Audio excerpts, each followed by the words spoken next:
একই কমেন্টস। আসলে আপনাদেরকে ওয়েট করতে বলা ছাড়া আমার আর কোনো সাজেশন নেই মিস্টার সাব্বির। আপনাদের দুজনেরই কোনো সমস্যা নেই, কিপ ট্রাই। এটা কিভাবে সম্ভব? আমাদের দুজনের কোনো প্রবলেম নেই, অথচ আমি কনসিভ করতে পারছি না। খুবই কমন, এমনও দেখা গেছে 10-12 বছর পরেও বাচ্চা হয়েছে। আচ্ছা, আমি কি ওকে বাইরে কোথাও নিয়ে যাব? এতে পয়সা খরচ ছাড়া কোনো লাভ হবে বলে মনে হচ্ছে না। আমি আপনাদের রিপোর্টগুলো ডক্টর ইথানকে লন্ডনে মেইল করে পাঠিয়েছিলাম, ওনারও ওই একই comments. Doctor, just for my curiosity, এক্ষেত্রে মানসিক কারণ কি কোনো প্রভাব ফেলতে পারে? অবশ্যই পারে, আমি তো বলবো খুবই পারে। বাচ্চা হওয়াটা শুধুমাত্র শারীরিক সক্ষমতার ব্যাপার নয়, মানসিক প্রস্তুতিটাও ইম্পর্টেন্ট। আপনারা যদি মনে করেন যে আপনাদের কারো মধ্যে এ ধরনের কোনো সমস্যা রয়েছে, তাহলে আপনারা একজন ক্লিনিক্যাল সাইকোলজিস্টের সাথে দেখা করতে পারেন। না, আমি জাস্ট একদম এমনি জিজ্ঞেস করছিলাম। আগের ওষুধগুলি চলবে।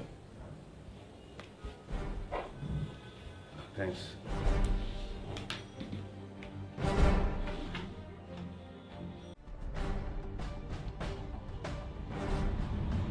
কথাটাকে এমনিতেই জিজ্ঞেস করেছিলে? কোন কথাটা? মানসিক কথাটা। কোথায় যেন পড়েছিলাম, মানসিক কারণে অনেক সময় এরকমটা হয়। তোমার কি সাব্বির এরকম কোনো মানসিক কারণ? আমার মানসিক কারণ কি হবে? কি জিজ্ঞেস করছো? না, এমনও তো হতে পারে যে তুমি নিজে বেবি চাইছো না। সেটাই যদি হতো তাহলে এত চেষ্টা আমি কেন করছি? বাচ্চা নেওয়ার জন্য কি করিনি আমি, বলো? কোন চেষ্টাটা বাদ গেছে?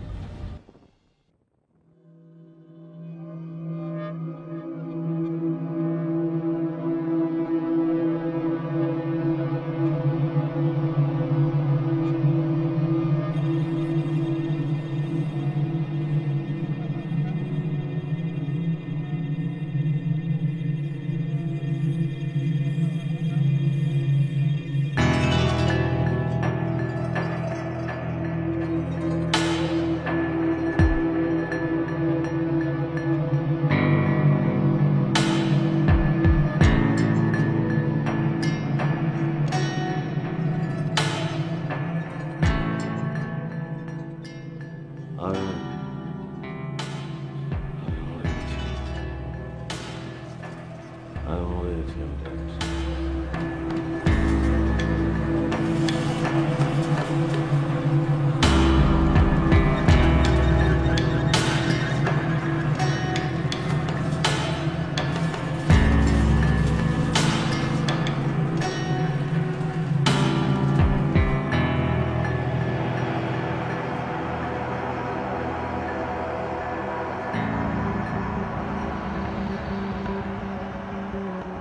এই জন্য তুমি ডক্টর সংযুক্তাকে জিজ্ঞেস করছিলে। তুমি কয়দিন ধরে দেখছো স্বপ্নটা? 2 মাস, গত 3-4 দিন ধরে প্রায় রেগুলার।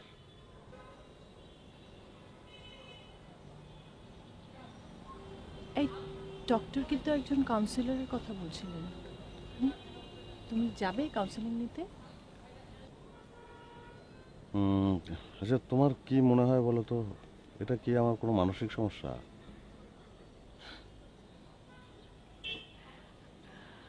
আচ্ছা, এটা যদি আমি বলতে পারতাম তাহলে আমি কাউন্সিলর হয়ে যেতাম না? হ্যাঁ, স্বপ্ন তো স্বপ্নই না, কত মানুষই তো স্বপ্ন দেখে। হ্যাঁ, কিন্তু একই স্বপ্ন প্রায় প্রতি রাতে একটু কেমন না? আমি কি তোমাকে প্রতি রাতে বলেছি? গত 3-4 দিন রেগুলার দেখেছি, তার আগে দেখেছি 4-5 দিন পর পর। তার মানে বাড়ছে। দেখো, আমি তোমাকে জোর করব না, তুমি যদি চাও তাহলে তুমি যেতে পারো। দেখি আর কয়েকটা দিন দেখি, চল।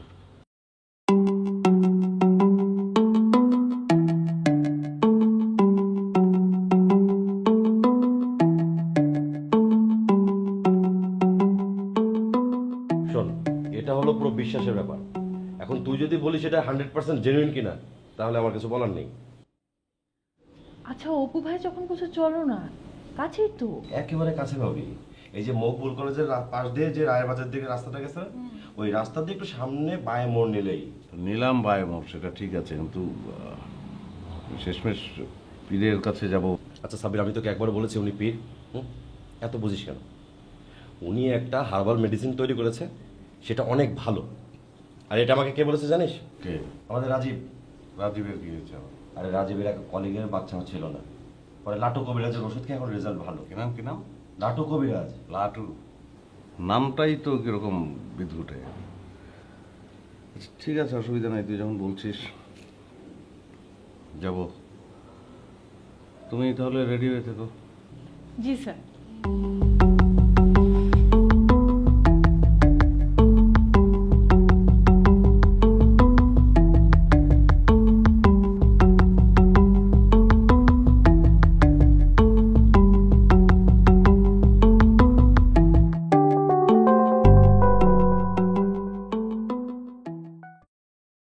সাব্বির বেচারাটা মারা গেল। কি সমস্যা ছিল সাব্বিরের? নিশ্চয়ই বড় ধরনের কোনো সমস্যা ছিল, না হলেও আত্মহত্যা করতো না। সুজানার সঙ্গে কোনো সমস্যা ছিল না? ওদের বাচ্চা হতো না সেটা ঠিক, কিন্তু নিজেদের মধ্যে কোনো ঝগড়াঝাটি ছিল না, ভালো ছিল ওরা। ওর প্রবলেমের কথাটা যদি আমাদের বলতো তাহলে ওকে আত্মহত্যা করতে দিতাম না। এটা কি করেছেন সাব্বির সাহেব?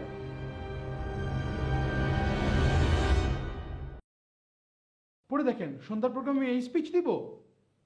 আপনার সমস্যাটা কি বলেন তো সাব্বির সাহেব? স্বপ্নটা বড় জ্বালাচ্ছে।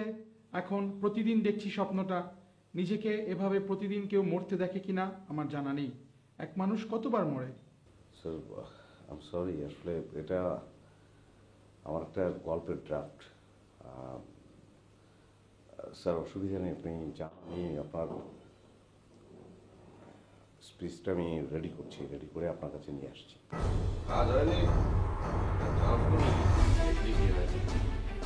কি বলিস রাজীব?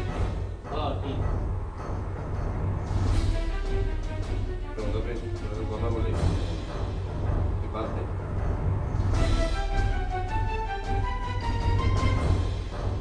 দেবো সিগারেট?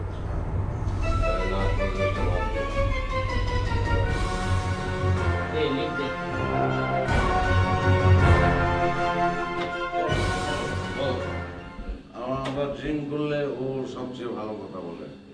আমি সরি, আমি বদমাসটাকে বলেছিলাম যে কম ড্রিঙ্ক করতে, কিন্তু মানে কোনো কথা শোনেনি, বেশি করে ফেলেছে। হ্যাঁ, এই সাবির, তুই সোজা গিয়ে খেয়ে তারপর ঘুমাবি, ঠিক আছে? আচ্ছা। ভাবি আসি তাহলে। অপু ভাই খেয়ে যান। না ভাবি, ওই মিথিলা টেনশন করবে। মেদিলা অনেক টেনশন করবে, ও বাসায় গিয়ে খাবে। তুই বাসায় গিয়ে খেয়ে তুই ঘুমিয়ে পড়বি, ঠিক আছে? আর ফাদা আমাদের সঙ্গে আর খেলবি না। হ্যাঁ, let's go. বের হয়েছে। আমি তোমাকে বন্ধ করতে বলি আর তুমি বাড়াচ্ছ। না সুজানা, ইন্টেনশনাল।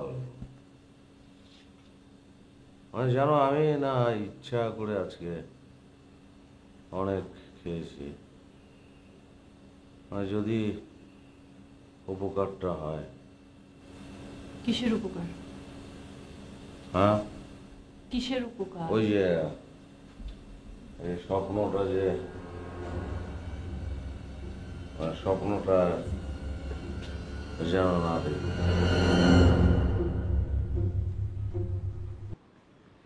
কাল তুমি কি করেছো জানো? হ্যাঁ জানি, আমি ড্রিঙ্ক একটু বেশি করে ফেলেছি। সেটা ছাড়াও কাল তোমার অফিসে কি প্রোগ্রাম ছিল? তো বস সিআইপি হলো, তাই ওনার সংবর্ধনা ছিল। কিন্তু আমি বসকে বললাম যে আমার শরীর খারাপ লাগছে, আমি থাকতে পারবো না।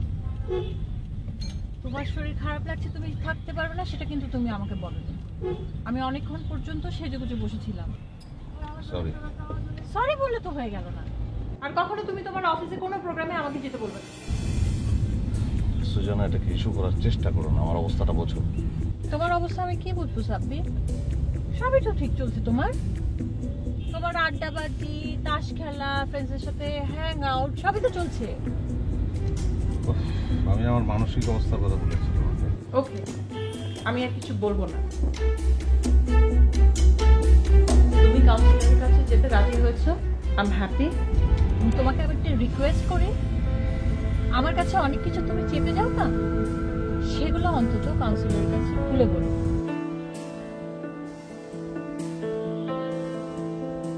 কতদিন ধরে দেখছেন স্বপ্নটা?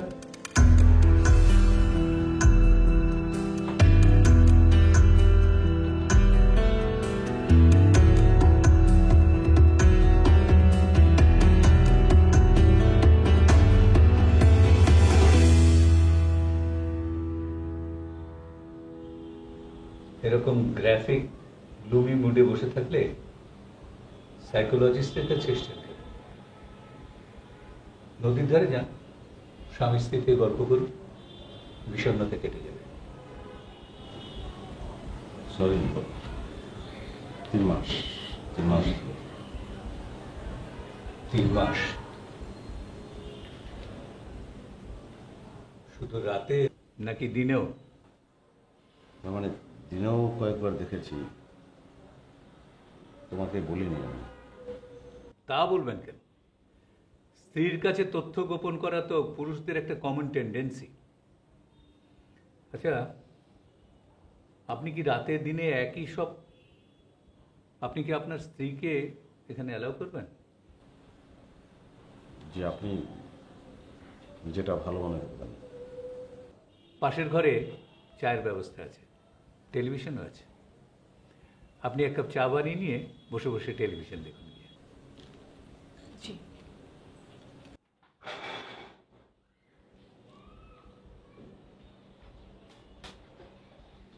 আমি কি আপনার কথাগুলো লিখে নিতে পারি?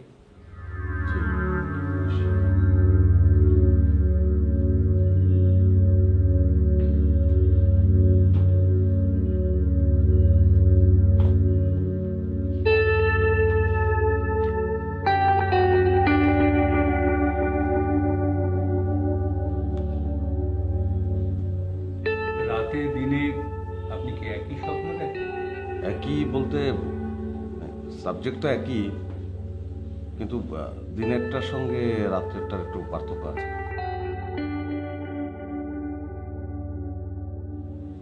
আচ্ছা, এর মধ্যে এমন কি কেউ মারা গেছেন যার মৃত্যুটা আপনি মেনে নিতে পারেননি?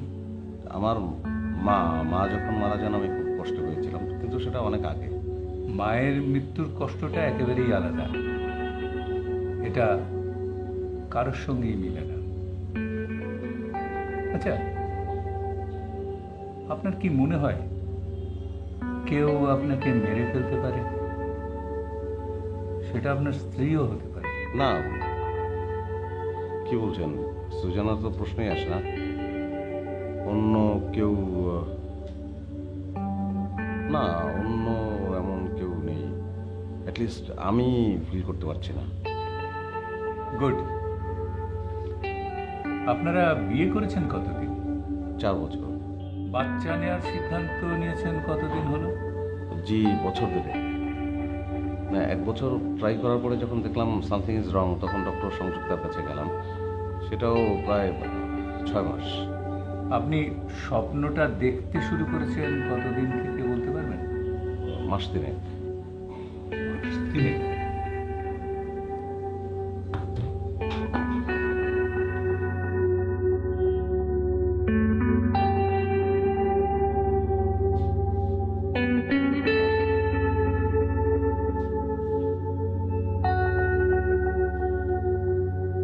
আপনাকে আমি একটা কাজ দিই।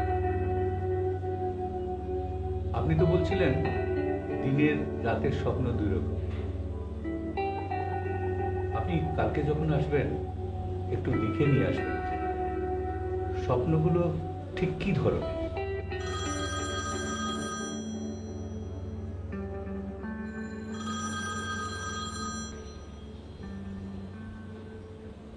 হ্যালো, আসসালামু আলাইকুম স্যার। ওয়ালাইকুম আসসালাম। ভালো আছো সংযুক্তা? জি জি স্যার, আপনি কেমন আছেন sir? Not bad at all. Sanjukta, তোমার এক পেশেন্ট সম্পর্কে কিছু খোঁজ খবর নেওয়ার জন্যই আমি ফোনটা করেছি। ওই সাব্বির আর সুজানা দম্পতি। জি sir, they are eagerly try for a baby sir. আচ্ছা, সাব্বির সম্পর্কে তোমার কমেন্টস কি? He is absolutely okay, responsible, sensible, 8-10 জনের মতো একটা বাচ্চার জন্য ভীষণ ব্যাকুল স্যার। তুমি ওকে একজন কাউন্সিলরের সঙ্গে পরামর্শ করতে বলেছিলে? ও হ্যাঁ, কিন্তু সেটা তো কোনো সিরিয়াস ব্যাপার নয়। লাস্ট ভিজিটে উনি আমাকে বলেছিলেন যে কোনো সমস্যা না থাকলে বাচ্চা হওয়ার ক্ষেত্রে মানসিক ব্যাপার কোনো সমস্যা করতে পারে কিনা, মানে বাচ্চা না হওয়ার ক্ষেত্রে কোনো মানসিক ইনফ্লুয়েন্স কাজ করে কিনা। ইউ নো স্যার, বাচ্চা হওয়ার ক্ষেত্রে মানসিক বিষয়টা কতটা ইনফ্লুয়েন্স করে। Yes, I know. ওনার সমস্যাটা কি?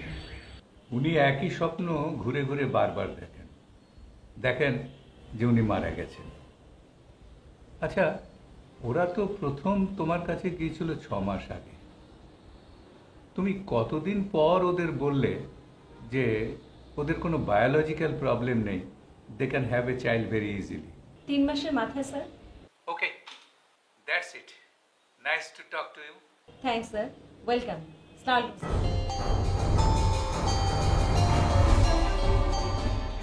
রাতের স্বপ্নে আপনি নিজের মৃতদেহ নিজেই দেখতে পাবেন, আর দিনের বেলায় আপনি আপনার মৃত্যু নিয়ে আপনার সঙ্গে কথা বলছেন। কিন্তু দিনের বেলায় আপনি 3 জন সাব্বিরকে দেখছেন। আপনার সঙ্গে আলাপ করার জন্য 2 জন আপনিই তো যাবেন।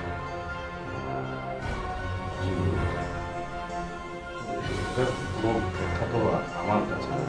তুমি যখন আমাকে দেখাবে কেন? ব্যাখ্যা আমার কাছেও নেই, আন্দাজে ঢিল ছুটছে। বাবু, অনেক কি আছে। এখন ট্রিটমেন্ট তো পরে কথা। এখন এটা কেন হচ্ছে, কি কারণে হচ্ছে, সেটাই আমাদের জানতে হবে।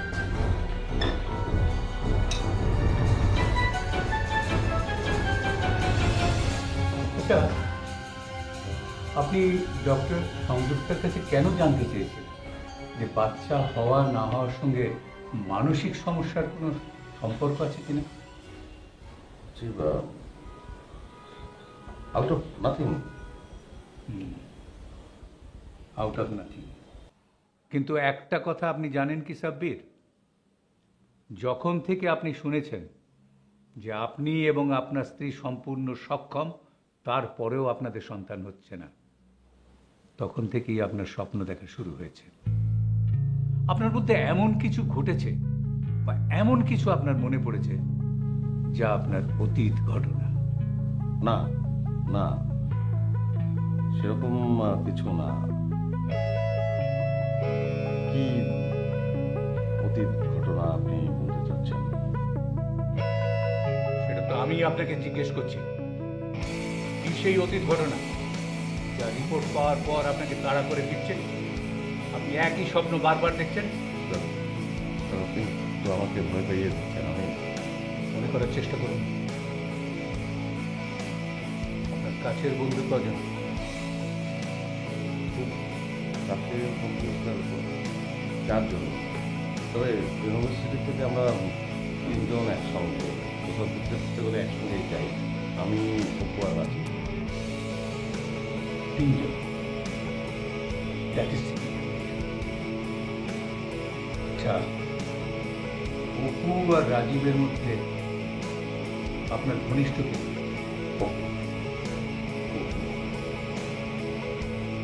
That's all. See you tomorrow. উনি কিছুই বলতে পারছেন না তোমার এরকম কেন হচ্ছে? এটা ধর এলো কোনো কাজের না, খামাখা নাম রাখ। তোমার কাছে গিয়েছি, তুমি ওষুধপত্র দাও না, সবকিছু আমাকেই জিজ্ঞেস করে। আরে বাবা, আমিই যদি সবকিছু জানবো তাহলে গুচ্ছের টাকা খরচ করতে তোমার কাছে যাবো কেন? সাব্বির, তুমি যেটা বলছো সেটা ঠিক না। কাউন্সিলিং এর মানে বোঝো? তুমি তোমার সব কথা ওনাকে খুলে বলবা, উনি পরামর্শ দেবেন, সেই পরামর্শ অনুযায়ী তোমাকে চলতে হবে। তো সেই পরামর্শটাও তো দিচ্ছেন না উনি, উল্টাপাল্টা প্রশ্ন করছেন। আপনার সবচেয়ে কাছের বন্ধুকে। আরে বাবা, আমার সবচেয়ে কাছের বন্ধু দিয়ে আপনার কি দরকার? স্যার, আপনি কি করে জানলেন যে আমি সাব্বিরের সবচেয়ে কাছের বন্ধু? সাব্বির নিজেই আমাকে বলেছেন কাউন্সিলিংয়ের প্রয়োজনে আপনাকে যদি আমি কিছু কথা জিজ্ঞেস করি আপনি কি মাইন্ড করবেন? জি স্যার, অবশ্যই জিজ্ঞেস করতে পারেন, কিন্তু স্যার ওর সমস্যাটা কি? আপনাকে কিছু বলেনি? না তো স্যার।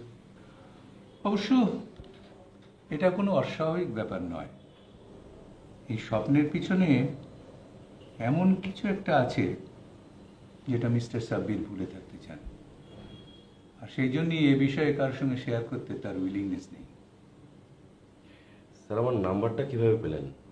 সাব্বিরের স্ত্রীর কাছ থেকে, উনি আমাকে দিয়েছেন।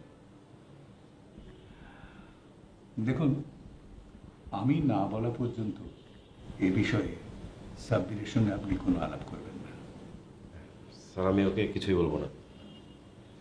আচ্ছা, আপনার কি মনে পড়ে অপু, আপনি মিস্টার সাব্বির এবং আপনাদের আরেক বন্ধু রাজীব, আপনারা তিনজনে কোথাও এক জায়গায় যাচ্ছিলেন, যাবার পথে একটা বড় কাশবনের ভিতর দিয়ে আপনাদের যেতে হয়েছিল, এবং যেতে যেতে আপনারা কারোর মৃত্যু নিয়ে আলাপ করছিলেন। স্যার আপনি কি কোনো জায়গার কথা বলছেন? হুম। ইনফ্যাক্ট এই সাব্বিরের লেখাটা পড়তে পড়তে ইলোরার কথা মনে পড়ছিল। ইলোরা? হুইসি? স্যার আমাদের বন্ধু ছিল, আমরা একই সাথে ভার্সিটিতে পড়তাম। ইলোরা সুইসাইড করেছিল। সুইসাইড? কিন্তু সাব্বির তখন কলকাতায় ছিল, এখানে ছিল না। আর ওই কলকাতায় ছিল বলে আমরা ওর ওখানে যেতে পারিনি। পরে যখন সাব্বির ফিরল, তখন আমি, সাব্বির আর রাজীব আমরা একসাথে ওর ইলোরার গ্রামের বাড়িতে গিয়েছিলাম। ইলোরার গ্রামের বাড়িতে যেতে যেতে একটা বড় কাশবন পড়েছিল। কাশবন পাড়ি দিয়ে আমার ওদের বাড়িতে যেতে হয়। এই কাশবনটা পাড়ি দেওয়ার সময় আমরা ইলোরার সুইসাইড নিয়ে কথা বলেছিলাম। ইলোরা সুইসাইড করছিল কেন? স্যার সেটা একটা রহস্য, আমরা কেউই জানি না। তার মানে ইলোরা তার নিজের গ্রামে সুইসাইড করেছিল? জি স্যার। আচ্ছা, ইলোরার সঙ্গে আপনাদের শুধু কি বন্ধুত্বের সম্পর্কই ছিল, নাকি আপনাদের কারোর সঙ্গে তার অ্যাফেয়ার জাতীয় কিছু? স্যার ইলোরার সাথে সাব্বিরের প্রেম ছিল।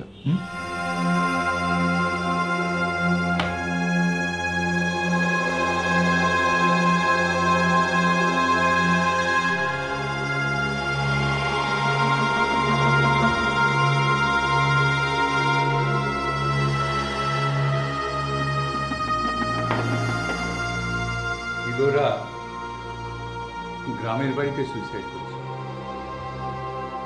তার মানে ইউনিভার্সিটি তখন বন্ধ ছিল? না স্যার, তখন ইউনিভার্সিটি বন্ধ ছিল না, খোলা ছিল। কোনো একটা কারণে ওর বাড়িতে গেছিল। কি কারণে আপনি সেটা জানেন? স্যার আমি জানি না, তবে যাওয়ার আগে আমার সাথে একবার দেখা করতে এসেছিল।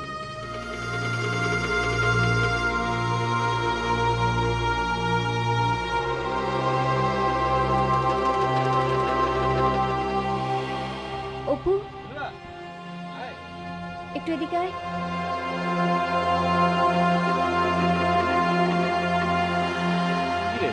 তোকে ক্লাসে দেখলাম না যে।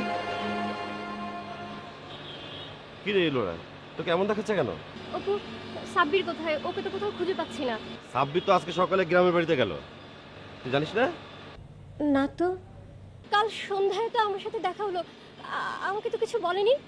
তাহলে বোধহয় ওই যে রুমে ফিরে খবরটা শুনেছে ওর মার শরীর খুবই খারাপ, মাকে নিয়ে কলকাতায় যেতে হবে। ইলোরা, কোনো সমস্যা? না, কিছু না। আমি তাহলে যাই।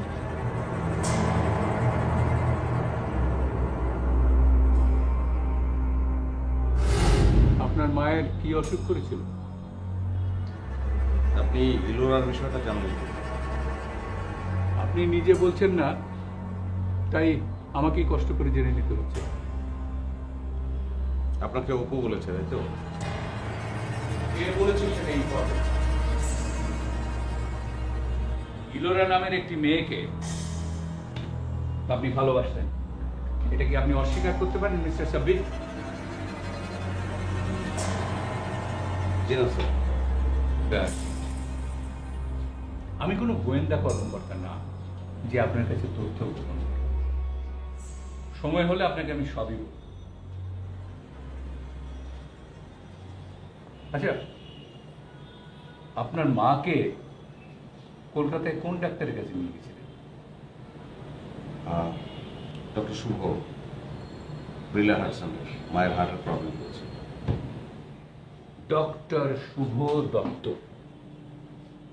খুব নাম করা ডাক্তার। ডক্টর সেটি বিড়লা হার্ট সেন্টার ছেড়ে যাওয়ার পর উনি এখন কার্ডিওলজি ডিপার্টমেন্টের দেখাশোনা করছেন। আচ্ছা মিস্টার সাব্বির, আপনার কোনো ভাই, আত্মীয় স্বজন এমন কি কেউ ছিলেন না যিনি আপনার মাকে কলকাতায় নিয়ে যেতে পারতেন? ইউনিভার্সিটির ক্লাস বাদ দিয়ে আপনাকেই যেতে হলো কেন? আমরা দুই ভাই। আমার বড় ভাই একজন অধ্যাপক।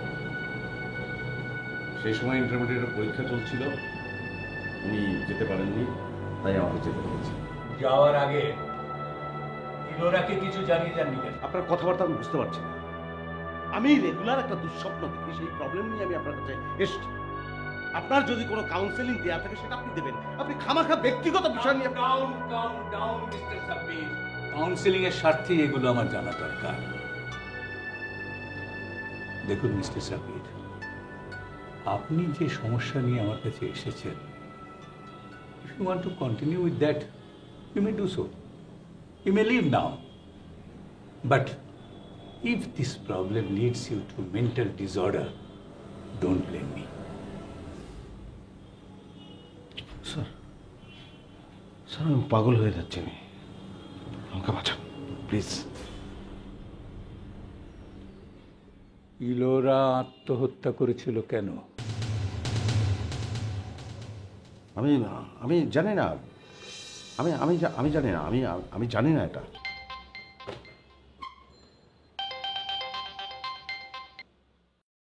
আসসালামু আলাইকুম স্যার, কেমন আছেন? ভালো। একটা ইনফরমেশনের জন্য আপনাকে ফোন করলাম মিস্টার অপু। সাব্বিরের বড় ভাই, উনি কোন কলেজে পড়ান? আচ্ছা, ওর ঠিকানাটা কি?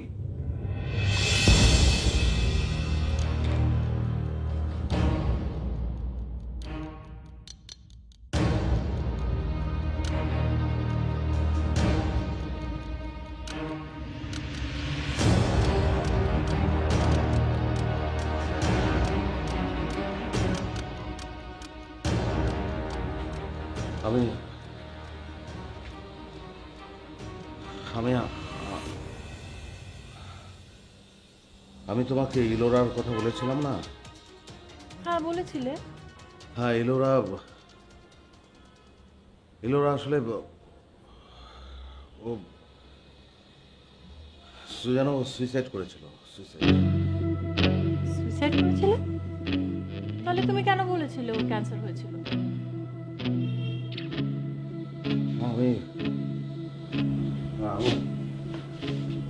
আমি বলেছিলাম ক্যান্সারে মারা গেছে, কারণ আমার মনে হয়েছিল আমি যদি তোমাকে বলি যে ও সুইসাইড করেছে, তাহলে তুমি হয়তো মনে করবে ও সুইসাইড করার পেছনে আমার কোনো ভূমিকা আছে। আমি কিচ্ছু জানি না। আমি কিচ্ছু জানি না। বিশ্বাস করো, কাউকে বিশ্বাস করো। কিচ্ছু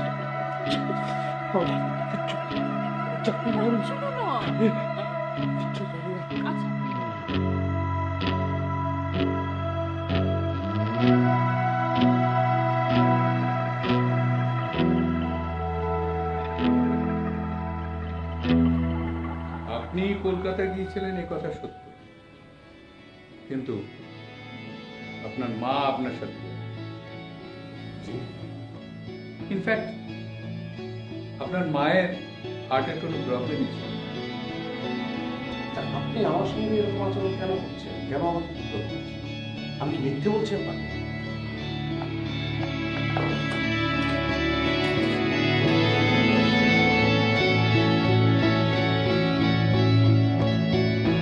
তাহলে কি আমি আপনাকে মিথ্যে বলছি? তা নয় তো। আমি আমার মাকে নিয়ে বিড়লাতে গেলাম এবং সেখানে প্রায় 10 দিন ছিলাম, অথচ আপনিও আমাকে বলছেন। আপনার মা যে কলকাতায় যাননি, এই কথাগুলো আমার নয়, আপনার বড় ভাইয়ের। হ্যাঁ, আপনার বড় ভাইয়ের কাছ থেকে জেনেছি। আপনি আমার ভাইয়ের সঙ্গে যোগাযোগ করেছেন কেন? পেশেন্ট যদি নিজে থেকে ইনফরমেশনগুলো না দেয়, তাহলে ডাক্তারের কর্তব্য হচ্ছে এই ইনফরমেশনগুলো নিজে থেকে নেওয়া। আপনি পালিয়ে গিয়েছিলেন। জি। ইলোরার কি হয়েছিল?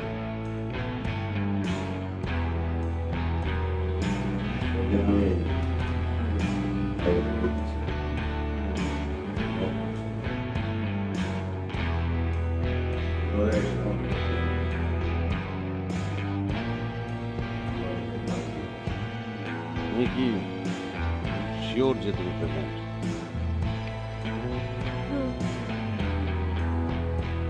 কিভাবে শিওর হলো?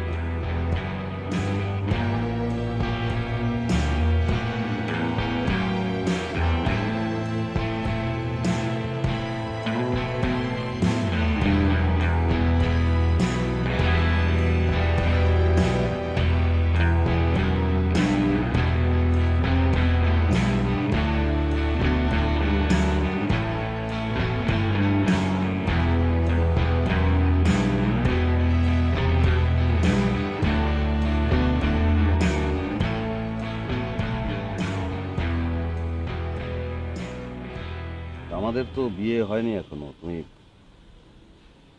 হাজব্যান্ড হিসেবে আমার নাম ইউজ করেছো কেন? প্রেগন্যান্সি টেস্ট করাতে গেলে স্বামীর নাম জানতে চাওয়াটা খুবই স্বাভাবিক। এখানে তোমার নাম বলা ছাড়া আমার কি করার ছিল বলো? না ঠিক আছে, আমি এমনি জিজ্ঞেস করলাম। সাবির, এখন কি হবে? কি হবে? অ্যাবর্শন করাতে হবে। কি বলছো? অ্যাবর্শন করাতে হলে তো 4 দিন হসপিটালে থাকতে হবে, ব্যাপারটা জানাজানি হয়ে যাবে। তো কাউকে না কাউকে তো তোমাকে জানাতেই হবে। সেক্ষেত্রে মেনাসকে সঙ্গে নিয়ে যাও, সেটাই ভালো হবে। কোনো একটা ক্লিনিকে যাও, গিয়ে কাজটা করিয়ে ফেলো। তোমার কি মাথা খারাপ হয়ে গেছে সাব্বির? মেহনাজকে সঙ্গে করে এই কাজ করানো যায় নাকি? যেতে হলে তোমাকে সাথে যেতে হবে, হাজবেন্ডের উপস্থিতি ছাড়া এটা কোথাও করবে না। কেন করবে না? কেন তুমি পেশেন্ট হিসেবে যাবে, ওরা কাজ করবে। আর এখানে আমি গিয়ে কি করবো? মেনাস মেয়ে মানুষকে নিয়ে যাও, সেটাই ভালো। হাজবেন্ডের উপস্থিতি ছাড়া কোনো ক্লিনিকই এরকম কাজ করাবে না। আচ্ছা, তুমি কি দায়িত্ব এড়াতে চাচ্ছ? দায়িত্ব এড়ানোর কি আছে? একটা প্রবলেম হয়েছে, সেটা কিভাবে সলভ করা যায় আমি সে কথা বলছি। দায়িত্বের কথা বলছো। দায়িত্ব কি আমার একার? তোমার অনিচ্ছায় তো এটা কথা। সাব্বির, সাব্বির, উত্তেজিত হয় না, মাথা ঠান্ডা করে বোঝার চেষ্টা করো। সমস্যাটা তোমার আর আমার। এখানে এখানে মেহনাজের কিছু করার নেই। সাব্বির, সাব্বির, চল আমরা বিয়ে করে ফেলি। এটাই একমাত্র সহজ সমাধান। না, এটা সহজ সমাধান না তো। কথা নেই, বার্তা নেই, বিয়ে করে ফেলবো। এত সহজ বিয়ে? আমি যেটা বলছি সেটাই সহজ সমাধান। তুমি মেনাসকে নিয়ে যাও, গিয়ে কাজটা করিয়ে ফেলো। That's all. পরদিন সকালে কাউকে কিছু না জানিয়ে মাকে কলকাতায় নিয়ে যাওয়ার কথা বলে পালিয়ে গিয়েছিলেন।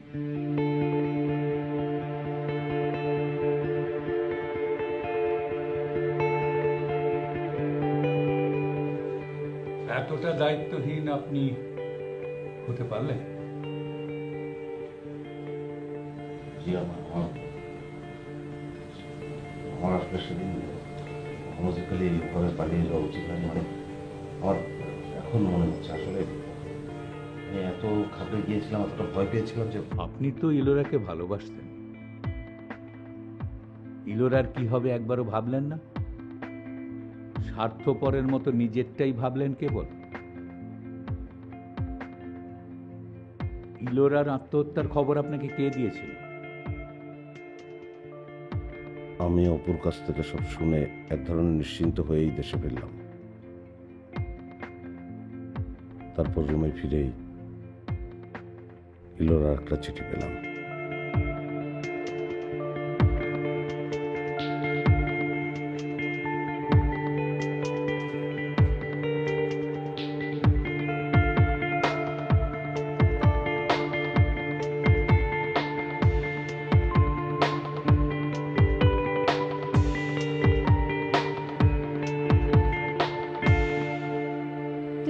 চিঠি পড়বে তখন হয়তো আমি অনেক দূরে। তুমি পালিয়ে গেলে আমার জীবন থেকে, তাই আমার গর্ভে তোমার সন্তান নিয়ে আমাকেও পালাতে হলো আমার জীবন থেকে। তোমার আসল চেহারা চেনার পর আমার আর বেঁচে থাকার ইচ্ছে ছিল না। আমার গর্ভের ভ্রূণ সেই ইচ্ছেটাকে আরো প্রবল করে তুলল। একটা কথা মনে রেখো সাব্বির, তুমি দুটো জীবনকে হত্যা করেছো। তুমি একজন হত্যাকারী, খুনি।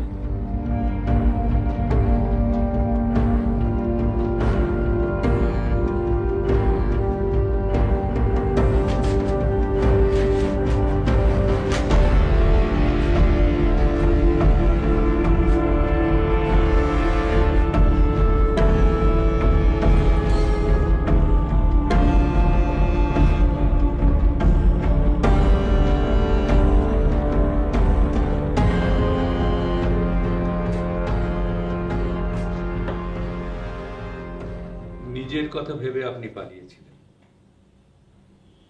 কিন্তু আপনি পালাতে পারেননি মিস্টার সাব্বির।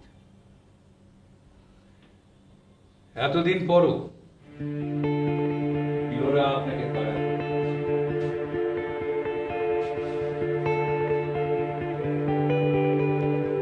আপনার সন্তান গর্ভে নিয়ে ইলোরা আত্মহত্যা করেছে, আর একটা বাচ্চা বাবা হওয়ার আকাঙ্ক্ষায় আপনি প্রতি রাতে মরছেন। কারণ ইলোরার আগেই আপনি আত্মহত্যা করেছেন। কাপুরুষের মতো পালিয়ে গিয়ে আপনি আত্মহত্যা করেছিলেন।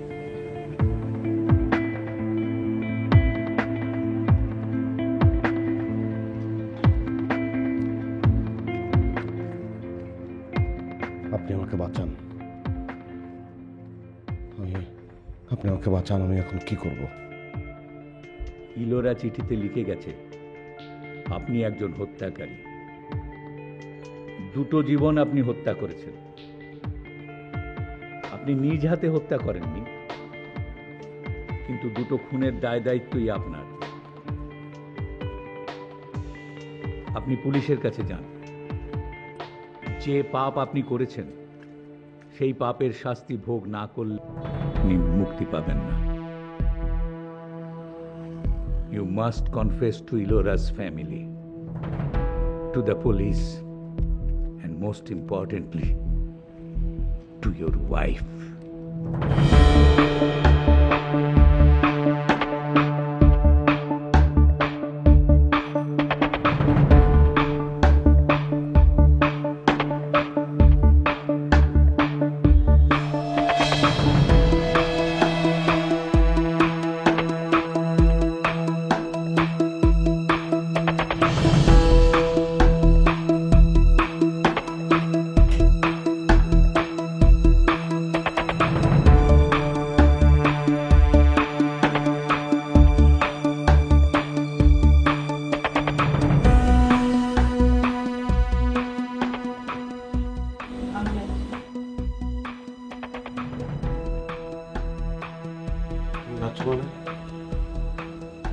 কোথায় যাচ্ছ তুমি? আমার অবস্থাটা তুমি বুঝবে না সুজানা। আমাকে তুমি এই অবস্থা ফেলে রেখে চলে যাবে?